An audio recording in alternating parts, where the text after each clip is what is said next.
God, palakpakan natin ang ating Panginoon. Hallelujah. Ngayong araw na ito ay nais kong basahin sa inyo ang gospel po natin ngayong araw. Ito po ay mula sa Ebanghelyo ayon kay San Lucas, Kabanatang 18, talatang 9 hanggang sa mga sumusunod na talata. Sinabi rin niya ang talinghagang ito sa mga taong ang tingin sa sarili matuwid at tumahamak naman sa iba. May dalawang lalaking pumanhik sa templo upang manalangin. Ang isa ay Pariseo at ang isa naman ay Publikano. Tumindig ang Pariseo at pabulong na nananalangin ng ganito: O Diyos, nagpapasalamat ako sa iyo pagkat hindi ako katulad ng iba, mga magnanakaw, mga magdaraya, mga mangalunya o kay katulad ng publikanong ito. Makalawa akong nag-aayuno sa loob ng 1 linggo. Nagbibigay ako ng ikapo ng lahat kong kinikita. Samantala, ang publikano'y nakatayo sa malayo, hindi man lamang makatingin sa langit, kundi dinadabukan ang kanyang dibdib at sinasabi, O Diyos, umawag po kayo sa akin na isang makasalanan. Sinasabi ko sa inyo, ang lalaking ito'y umuwi kinalulugdan ng Diyos, ngunit hindi ang isa, sapagkat ang sino mang nagpapakataas ay ibababa, at ang nagpapakababa ay itataas. Pagpalain po ng ating buhay na Diyos ang pagkakabasa sa kanyang mabuting balita. Mga kapatid, ating papurihan at palakpakan ang ating dakilang Yahweh El Shaddai. Glory to God, glory to Christ Jesus. At dalangin ko po mga kapatid na sa araw na ito, patuloy kayong abutin ng biyaya ng Diyos. Amen. At kayo mga may problema, dalangin ko po na bigyan ito ng Diyos ng kalutasan. Amen. At kung mayroon kayong mga karamdaman o ang inyong mga mahal sa buhay, may karamdaman, samot dalangin kong sila'y pagalingin ng Diyos. Amen. Kaya purihin po natin at palakpakan ang ating Panginoon. Makakaupo tayo at tayo po ay makinig ng mabuti sa mensahe po ng ating dakilang Diyos. At nawa sa araw na ito ay pagpalain kayo ng Panginoon ng karunungan na nagagaling sa Kanya upang tayo ay laging magtagumpay. So ang binasa po natin mga kapatid, ito po ay talinghaga tungkol sa Pariseo at Publikano. Yung Publikanong binabanggit dito, sabi ko ng Biblia, ito yung maniningil ng buwis.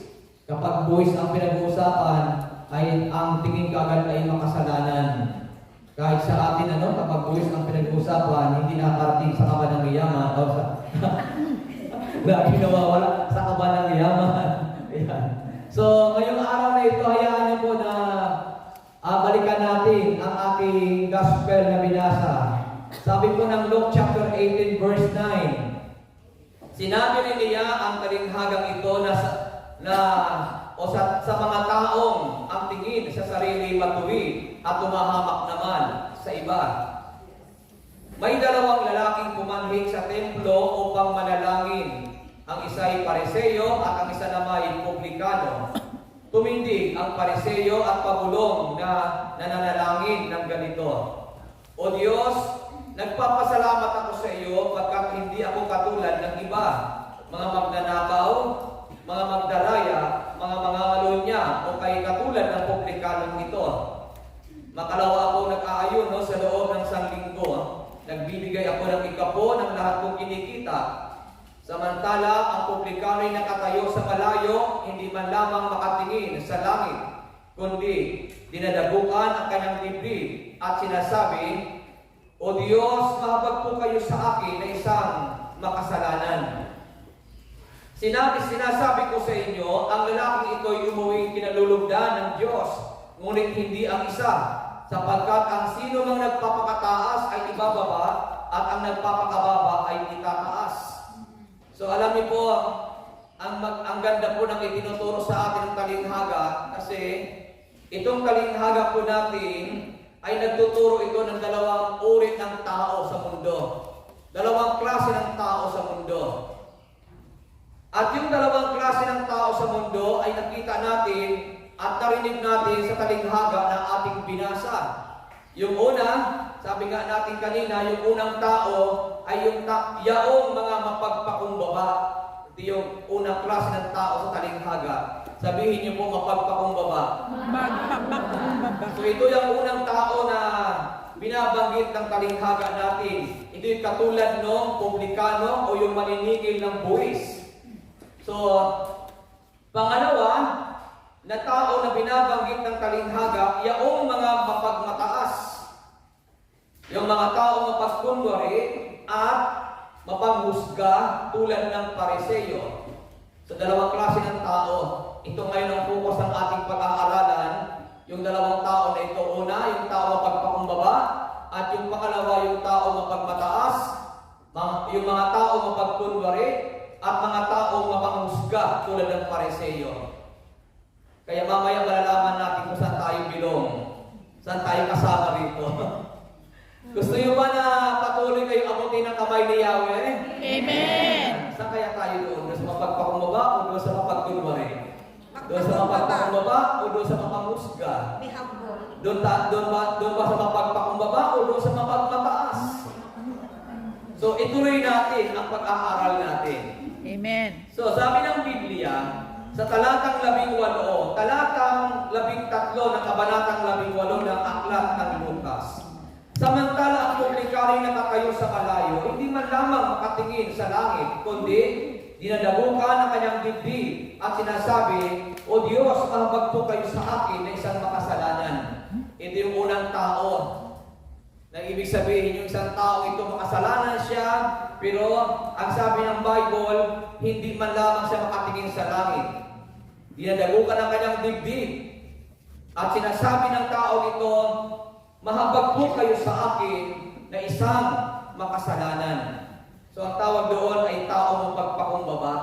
Ang ibig sabihin, wala siyang sinisisi sa kanyang ginawa, kundi ang kanyang sarili mismo ang kanyang sinisisi. Wala siyang pagmamalaki, kundi talagang inaamin niya sa harap ng Panginoon ang kanyang mga pagkakamali. Kaya sabi doon, dinadabukan niya ang kanyang dibdib at sinasabi niya, mahabag po kayo sa akin. Kasi ang Diyos ay mahabagin. Naniniwala ba kayo na ang Diyos ay mahabagin? Amen! Wala pong lumalapit sa Panginoon at humihingi ng habag ng Diyos na hindi kinakahabagan ng Panginoon. Amen! Kahit anong kasalanan, kahit anong pagkakamali, pag lumapit ka sa Diyos at humingi ng habag sa Panginoon, titiyakin ko sa iyo, iaabot ng Diyos ang kanyang habag sa akin. Wala namang matuwid, di ba? Amen! Lahat may pagkakamali. Kaya wala pwedeng magsabi na, sila lang ang makasalanan, ako hindi. Tatandaan natin ang mata ng Diyos ay nakatuon sa lahat ng sulok ng daigdig. Alam ng Diyos ang ginagawa ng bawat isa sa atin. Pero ito ang maganda, may pagkakamali man, may pagkakasala man, ang Diyos ay mayroong habag na kapag lumapit ka sa Kanya, hindi ka pahihindian ng ating Yahweh El Shaddai. So dito po ay pag-aaralan natin kasi ang tunay na kababaang loob ay tumutulong sa atin para makita ang ating sarili kung ano talaga tayo sa mata ng Diyos.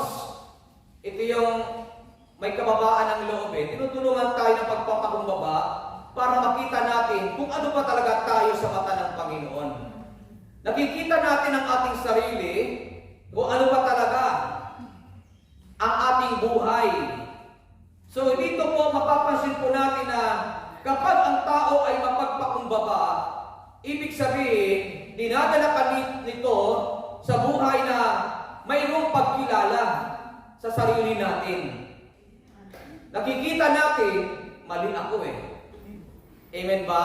Amen. Hindi ako karapat-dapat. Kaya nga minsan may prayer tayo na, I'm not worthy. Hindi ako karapat-dapat. Pero pag sinabi natin, hindi, ako ang karapat-dapat. Kayo hindi. Delikado po yun. So, pag-aralan po natin na ang pagpapakumbaba ay tumutulong ito sa tao para magkaroon tayo ng realization. Parang yung prodigal son na nakaraan na tinalakay natin. Na-realize niya ang kanyang mga pagkakasala at nung ito ay kanyang ma-realize, bumalik siya sa kanyang ama. So di ba tayo din, pag mayroon tayong realization at nakita natin ang ating pagkakamali, wala tayong ibang pupuntahan at pinupuntahan kundi si Yahweh Al-Shaddai lamang. Kasi alam natin, ang Diyos lang ang makakatulong sa atin. Subukan mo may pagkakamali ka, pumunta ka sa iyong kaibigan. Hindi magtatagal, chismis ang abutin mo.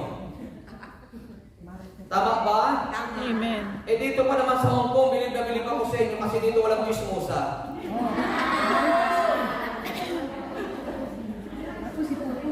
Diba?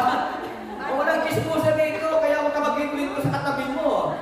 Kasi pag nag-click ka, ako maniwala ka, wala pang isang oras, kalat niya sa buhong mo. Pero alam niyo po, totoo lang, dito sa ating pag-aaralan, napakahalaga ng pagpapakumbaba. Bakit? Sa Bible na binasa natin kanina, yung makasalanan na nagpakumbaba, sabi doon, yun ang kinalugdan ng ating dakilang Yahweh Al-Shaddai.